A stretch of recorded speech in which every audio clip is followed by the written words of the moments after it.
पहलगाम में जो हत्याकांड हुआ है, आतंकवादियों ने जो 27 आदमियों को 29 आदमियों को मारा है, इसी के सिलसिले में आज आतंक और नफरत के खिलाफ एक दिवसीय उपवास कार्यक्रम रखा गया है। यहाँ राजद के परिवारों के द्वारा, राजद के नेताओं के द्वारा। तो आज उनसे हम पूछते हैं कि ये जो आतंक और नफरत के खिलाफ ये रखा गया है उपवास, एक दिवसीय उपवास, उसमें जो ये जल सिंधु योजना को रोका गया है या और तरह के एक्शन लिए जा रहे हैं, वो क्या इतना ही है कि और कुछ होना चाहिए? तो आज हमारे साथ यहाँ पर बिरपुर राजद के बहुत सारे नेता बैठे हुए हैं, जिसमें गौतम कुमार प्रीतम जी हैं, मोइन राइन जी हैं जो जिला परिषद भी है। तो उन्हीं से आज हम लोग बातचीत करें।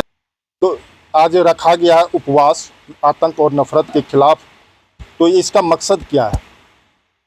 देखिए, इसमें तो साफ साफ हम लोगों का मकसद है कि भारत में हम लोग अमन चैन चाहते हैं। भारत में किसी भी तरह का जो नफरत, द्वेष, घृणा है, वो हम लोग नहीं चाहते। अमन पसंद के लोग हैं।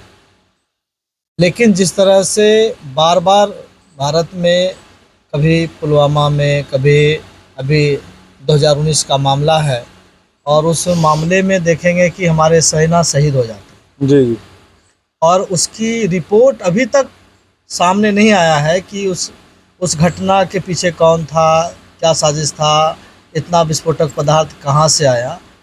और अभी पहलगाम में जो यह घटना है और जिस तरह से भारत में प्रचारित किया गया मीडिया सेल के द्वारा, और वो मीडिया सेल सत्ता पक्ष के मीडिया सेल हैं, जिस तरह से जो है जिबली फ़ोटो वायरल किया गया और जिस तरह से उसे हिंदू मुसलमान का रंग दिया गया, ये बहुत ही ख़तरनाक है। उस पहलगाम में जो घटना हुई है उसमें मुस्लिम समाज के भी 2 लोग मारे गए हैं, और हम उसे मुस्लिम और हिंदू के तरीके से नहीं देख रहे हैं, बल्कि ये देख रहे हैं वो हमारे भारतीय नागरिक, और वो सब कश्मीर को देखने गए थे, कश्मीर की खूबसूरत वादियों को देखने गए थे। और एक टूरिज्म प्लेस है कश्मीर, और उस कश्मीर को देखने समझने लोग गए थे, और इतने दिनों से वहाँ लोग देख रहे हैं। जिस कश्मीर के अंदर 7 लाख भारतीय सेना रहता हो, उस कश्मीर के अंदर इस तरह का बड़ा घटना हो रहा हो, यह शर्मनाक है। और भारत का जो गृह मंत्री है, उनको तो तत्काल त्याग पत्र दे देना चाहिए था, वो नैतिक जवाबदेही लेते हुए कि जो इतना बड़ा बड़ा बात करते हैं कि ये देश जो है सुरक्षित हाथों में है, प्रधानमंत्री 54 इंच सेना वाले हैं, उनके चौकीदारी में पूरा भारत सुरक्षित है, तो उनकी चौकीदारी में ही बार बार इस तरह का आतंकवादी घटना हो रहा है। और जिस तरह से प्रधानमंत्री अभी 24 तारीख को, वो 22 तारीख का घटना है, और 24 तारीख को बिहार के मधुबनी में आकर बिहारियों को, खास करके मैथिली क्षेत्र में आकर, उनको मैथिली भाषा में बोलना चाहिए, जैसा अंगिका में भी आके की हाल से वो पूछा था, लेकिन वहाँ अंग्रेजी में वो इस बात को रख रहे हैं कि अब जो है हम मिट्टी में मिला देंगे। तो मिट्टी में कब मिलाइएगा? पूरा भारत ये पूछ रहा है कि प्रधानमंत्री, आपको ज़रा सा भी शर्म नहीं लगा कि किस तरह से मंच पर आप हंसी ठहाके और मजाक चल रहा है? बिहार के नीतीश कुमार और प्रधानमंत्री नरेंद्र मोदी जी जिस तरह से वहाँ पर हंसी मजाक कर रहे हैं, क्या उनको लगता है कि ज़रा सा भी उनको इस चीज़ का फिक्र है कि देश में इतना बड़ा घटना हुआ है? और आप सर बोले हैं कि माननीय प्रधानमंत्री जी मधुबनी में आकर के इंग्लिश में बोले हैं, हाँ, लेकिन जहाँ तक मुझे जानकारी है कि उन्होंने इंग्लिश में बोला है ताकि पूरे विश्व को संदेश जा सके कि आतंकवादियों को हम छोड़ेंगे नहीं। ये पूरे संदेश है, ये पूरे विश्व में जाएगा, इस लेकर के उन्होंने अंग्रेजी में बोला। नहीं, विश्व में तो बहुत सारा ऐसा देश जहाँ अंग्रेजी लोगों को मालूम ही नहीं है ना। बहुत सारे फ्रेंच है, डच है, विश्व में अलग चाइनीज़ भाषा है, जापानीज़ भाषा है, बहुत सारा अलग अलग भाषा है जहाँ की अंग्रेजी का कोई महत्व नहीं है। अंग्रेजी तो सीमित क्षेत्रों में बोला जाता है, और हमारे ही भारत में हम उस भाषा पर नहीं जाते। ठीक है, वो अंग्रेजी में बोले, अच्छी बात है, लेकिन केवल क्या अंग्रेजी में बोल देने से आतंकवाद समाप्त हो रहा है? अच्छा, एक चीज़ और पूछना चाहेंगे, ये जो चल रहा है कि जाति पूछ के मारा गया है, जाति पूछ के मारा गया, जितना भी टीवी चैनल है या सोशल मीडिया धर्म पूछ करके, तो क्या ये उचित है? देखिए, धर्म और जाति पूछ करके किसी के साथ अन्याय उत्पीड़न हो रहा है, ये बहुत ही शर्मनाक है और ये बहुत ही खतरनाक है। भारत में जाति और धर्म को पूछा ही जा रहा है। भारत के प्रधानमंत्री ही जब कहते हैं कि हम तो लिबास से पहचान जाते हैं कि वो कौन है, ये तो अब सीखना चाहिए, समझना चाहिए ना कि भारत के प्रधानमंत्री कह रहे हैं कि लिबास देखकर हम पहचान जाते हैं कौन है। तो ये तो नफरत बीज बोने का काम उन्होंने किया है और उस नफरत का नतीजा है कि भारत के मासूम लोग मारे जा रहे हैं। मोइन राइन जी भी हैं जो जिला परिषद हैं। सर, ये जो जल सिंधु योजना को रद्द किया गया है, जो कि एक तरह से कहा जा रहा है कि जल सिंधु योजना जो है उसको रोकने का मतलब है युद्ध का ऐलान, तो क्या ये योजना रोकना चाहिए? क्या ये उचित है? सबसे पहले मैं आपके माध्यम से सबों को बताना चाहता हूँ, ये बहुत ही दुखदाई घटना है। हम लोग उन सभी परिवार के साथ हैं जो इसके भेंट चढ़े हैं। जहाँ तक ये घटना की बात है, इसके पहले भी पुलवामा की घटना हुई थी। उस समय भी बताया गया था कि वहाँ के पानी को रोक दिया गया है, और फिर जब रोक ही दिया गया है तो फिर अभी रोकने का कहाँ सवाल है? ये इसमें क्या सच्चाई है? ये तो बिल्कुल ही परे बात है, हम लोग के समझ से परे है। जबकि पुलवामा घटना के बाद ही बताया गया था कि वो बंद कर दिया गया है, वहाँ के पानी को घर से जाने से बंद कर दिया। और क्या एक्शन लेना चाहिए?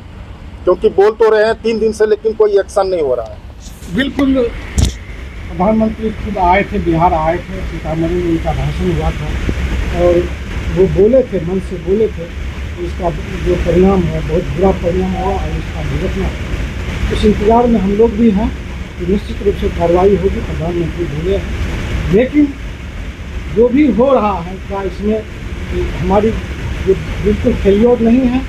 हमारा जो प्रशासन था वहाँ लगभग 7 लाख सेना वहाँ जो काम कर रही है, वो सेना कहाँ ड्यूटी दे रही है? ये तो बिल्कुल आप खुद भी समझ सकते हैं। वहाँ की एक तरह से सरकार की ये चूक भी मानी जाएगी, बिल्कुल ये एकदम चूक है और गृह मंत्री को इसकी जवाबदेही लेनी चाहिए। यहाँ पर रविंद्र कुमार सिंह जी भी उपस्थित हैं, जो सामाजिक कार्यकर्ता है, समाज के लिए तरह तरह के काम क्या करते हैं। सर, आप क्या कहना चाहेंगे इस मुद्दे पर?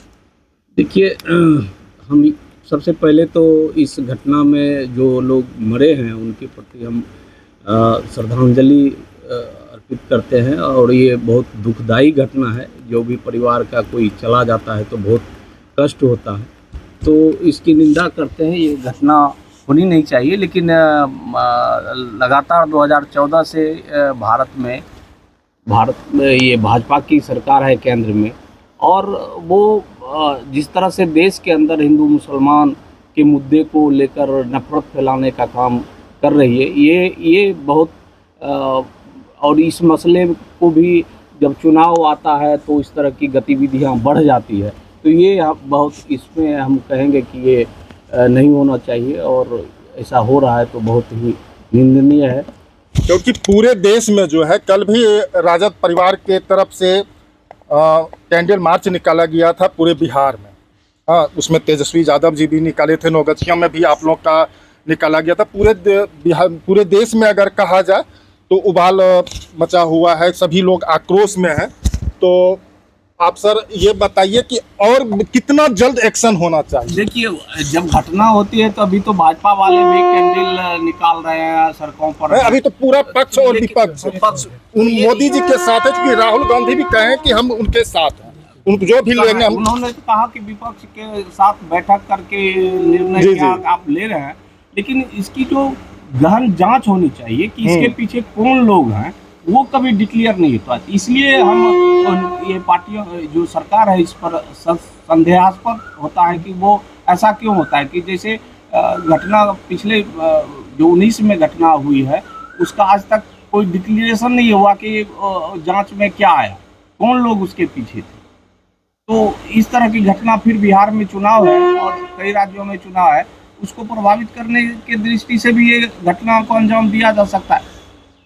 सर्वदलीय बैठक जो हुई है, उस सर्वदलीय बैठक में क्या निर्णय हुआ वो घोषित तरीके से बाहर सामने नहीं आया। प्रधानमंत्री अभी तक एक भी प्रेस कॉन्फ्रेंस नहीं किए हैं।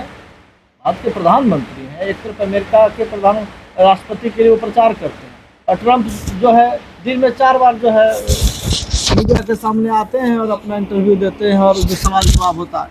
तो कम से कम भारत के प्रधानमंत्री को, जिस तरह से आप हम लोगों से सवाल कर रहे हैं, कुछ बात पूछ रहे हैं, तो भारत के प्रधानमंत्री को मीडिया से मुखातिब होना चाहिए, और सभी मीडिया से, और मीडिया उधर से सवाल करती और उसमें जो प्रधानमंत्री सवाल का जवाब देते तो भारत के नागरिक को थोड़ी संतुष्टि होती कि नहीं, सचमुच में भारत के प्रधानमंत्री नागरिक के प्रति वो संवेदनशील हैं। लेकिन वो मीडिया से मुखातिब, मीडिया तो जनता का आवाज़ है, लेकिन जनता के सवालों को कौन उठाएगा?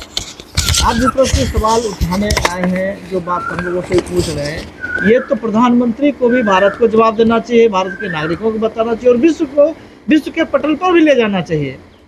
अगर पाकिस्तान का आतंकवादी है और वहाँ के ये हैं, और इस तरह की बार बार गतिविधि हो रही है, जिस तरह आपने कहा कि पाकिस्तान जो पानी जा रहा है उसको रोका गया, लेकिन सच्चाई ये है, कभी रवीश कुमार का रिपोर्टिंग है, और भी जो मीडिया में लोग हैं, जो मजबूत मीडिया वाले लोग हैं, तो वहाँ हम ये देख रहे हैं कि बता रहा है कि अगर वो पानी रोकने की प्रक्रिया अगर आज से शुरू होगी तो 30 बरस लगेगा, क्योंकि कई तरह का डैम बनाना है। तो ये मामला तो केवल है कि झांसाबाजी है, लोगों के सामने आकर के बोल दे रहे हैं कि अब ये कर देंगे, और उनकी अपनी एक मीडिया है, एक आप है। इस पर थोड़ा सा हम रोकना चाहेंगे सर। और आज जो है शायद बिलावल भुट्टो पाकिस्तान के हैं ना, उनका आ रहा था, आज की मैं बात बता रहा हूँ। उन्होंने कहा था कि अगर ये कदम उठा रहे हैं तो फिर इसका जो है परिणाम भारत को भुगतना पड़ेगा। ये सब जुबानी जंग है, क्या परिणाम होगा? भारत और पाकिस्तान में कई बार युद्ध हो चुका है, नहीं, पानी को लेकर के मैं बात बता रहा हूँ। है। जी। ऐसा कोई बात नहीं है, और ऐसा नहीं कि ये पानी रोक देंगे तो पूरा पाकिस्तान प्यासा रह जाए, ऐसी भी कोई बात नहीं है। मामला पानी रोकने का नहीं, मामला आतंकवादी जो मामला है, जो आतंकवाद की बार बार घटना हो रहा है उसको रोकना है। प्रधानमंत्री आतंकवादी घटना को रोके। प्रधानमंत्री ने नोटबंदी किया, नोटबंदी करेंगे तो जो है आतंकवाद की कमर टूट जाएगी, लेकिन कहाँ आतंकवाद का कमर टूट गया?